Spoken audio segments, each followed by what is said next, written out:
खट्टा खाने वाली चुड़ैल।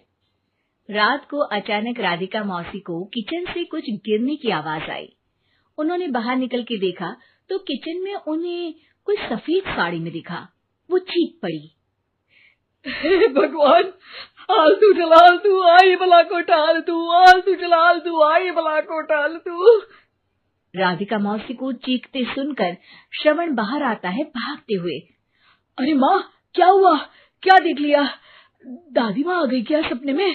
अरे बेटा, रसोड़े में देख तो कौन है? श्रवण रसोड़ी में झांक कर देखता है और उसे कोई नहीं दिखता अंदर। अब रसोड़ी में तो कोई नहीं है माँ। कोई सफेद साड़ी में नहीं है क्या? नहीं माँ, कोई भी नहीं है। चिल्लम चिल्ली की आवाज सुनकर काजल भी वहां आ जाती है। अब क्या हो गया माँ जी? अरे बेटा, रसोड़े में एक चुड़ैल थी सफेद साड़ी में। अरे क्या कर रही थी वो अंदर? अरे बताया नहीं, कल आएगी ना तो पूछ लूंगी। चुड़ैल जी, आपका क्या प्लान है? माँ जी, रात बहुत हो गई है, आपने कोई बुरा सपना देखा होगा, चलिए सो जाइए। राधिका मौसी सोने तो चली जाती है पर उनको रात भर नींद ही नहीं आती। वो कुछ भी उलझुल बातें सोचने लगती है। कहीं चुड़ैल की वजह से तो घर में टेंशन नहीं हो रहा, कहीं उसी की वजह से तो वो दादी नहीं बन पा रही।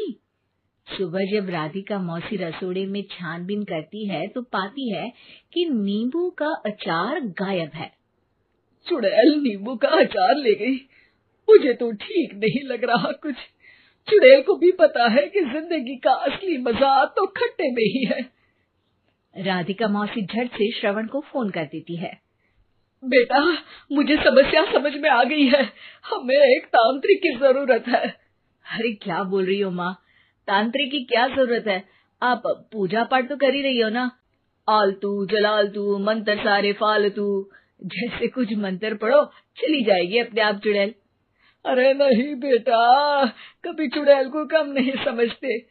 अरे तुझे पता भी नहीं चलेगा कि कभी वो छल करके काजल की जगह घर की बहू खुद बन जाएगी। क्या माँ, कुछ भी बोल रही हो, कहाँ काजल और कहाँ चुड़ैल। वैसे एक बात बताओ, काजल को अगर गाने के लिए बोल देना तो चुड़ैल काजल की आवाज सुनकर घर तो क्या धरती लोग छोड़कर चली जाएगी। तुम ना पढ़े लिखे बच्चे हर चीज को मजाक समझते हो। तुम रहने दो, मैं खुद ही तांत्रिक को बुला लेती हूँ। अच्छा सुन, शाम को इमली लेके आना। क्या है कि चटनी खाए बहुत दिन हो गए है ना? नहीं माँ, इमली तांत्रिक से ही मंगवा लो ना, आटा वगैरह भी उसी से पिसवा लेना। देखो मुझे काम करना है। श्रवण रात को कई तरह की सब्जियों के साथ माँ के कहने पे चटनी के लिए इमली भी ले आया था, लेकिन राधिका मौसी के दिमाग में अलग ही फिल्म चल रही थी। उन्हें अब सिर्फ शक ही नहीं यकीन होने लगा था कि शायद चुड़ैल ने श्रवण पर अपना जाल बिछा दिया था, जिस वजह से श्रवण उनकी बात ही नहीं मान रहा था। पर कोई नहीं, आने वाली रात में राधिका मौसी खुद तैयार हो गई चुड़ैल को पकड़ने के लिए।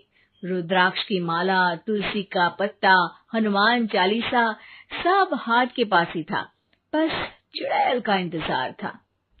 और जैसा राधिका मौसी ने सोचा था वैसा ही हुआ। वो चुड़ैल उस रात भी आई, पर वो राधिका मौसी से तेज निकली और राधिका मौसी के उससे पकड़ने के पहले ही वो भाग खड़ी हुई। जरूर बहू पे साया है उस चुड़ैल का, तभी तो श्रवण के कमरे में गई है। और अगली सुबह राधिका मौसी पिछली रात हुए हमले में किन चीजों का नुकसान हुआ उसका हिसाब लगा रही थी। उनके खेमे से एक आम के अचार की शीशी भी गायब हो चुकी थी और वो इमली भी जो कल श्रवण लेकर आया था। राधिका मौसी इस बारे में सोच ही रही थी कि श्रवण जल्दी से रसोड़े में आकर दवाइयों की पोटली ढूंढने लगता है। अरे बेटा, क्या हो गया? अब माँ, वो काजल की तबीयत खराब है, बहुत घबराहट हो रही है उसे। हे भगवान, मैंने पहले ही कहा था कि तांत्रिक को बुला लेते हैं, पर नहीं। अब देखो, उस चुड़ैल ने काजल को अपने वश में करना शुरू भी कर दिया है। हालांकि श्रवण भूतों में विश्वास नहीं करता था, पर अब वो भी डर जाता है और राजी हो जाता है एक तांत्रिक को बुलाने के लिए। कुछ ही घंटों में तांत्रिक आ जाते हैं और राधिका मौसी तांत्रिक जी को सब बता देती हैं। घोर संकट, घनघोर संकट, चुड़ैल को मारू जोर चाकट, ओम भट स्वाहा खटखा के आहा। अरे ये क्या मंत्र है? मेरे खुद के ओरिजिनल मंत्र है, कल रात को ही लिखे हैं, अच्छे लगे तो दाद चाहूंगा। एक और मंत्र सुनो, अर्ज किया है आब्राकडाब्रा, दिल्ली बम्बई आगरा, चंदा मामा सोबरले सुरन मामू जारा। ये मंत्र है? अरे कोई चालीसा वालीसा पढ़ो ना। वक्त कम है, 40 नहीं पड़ेंगे, 20-25 में काम चलाना पड़ेगा। अलग निरंजन जाके लंदन, मुफ्त का मंजान घिस मेरे नंदन। अरे जल्दी करो तांत्रिक जी, जल्दी करो। तांत्रिक अपने उल झलूल मंत्र पढ़ने लगता है। श्रवण को तांत्रिक पे शक होता है। वो अपने एक डॉक्टर दोस्त को कॉल कर देता है ताकि कोई अनहोनी हो तो इमरजेंसी में चीजें मैनेज हो जाए।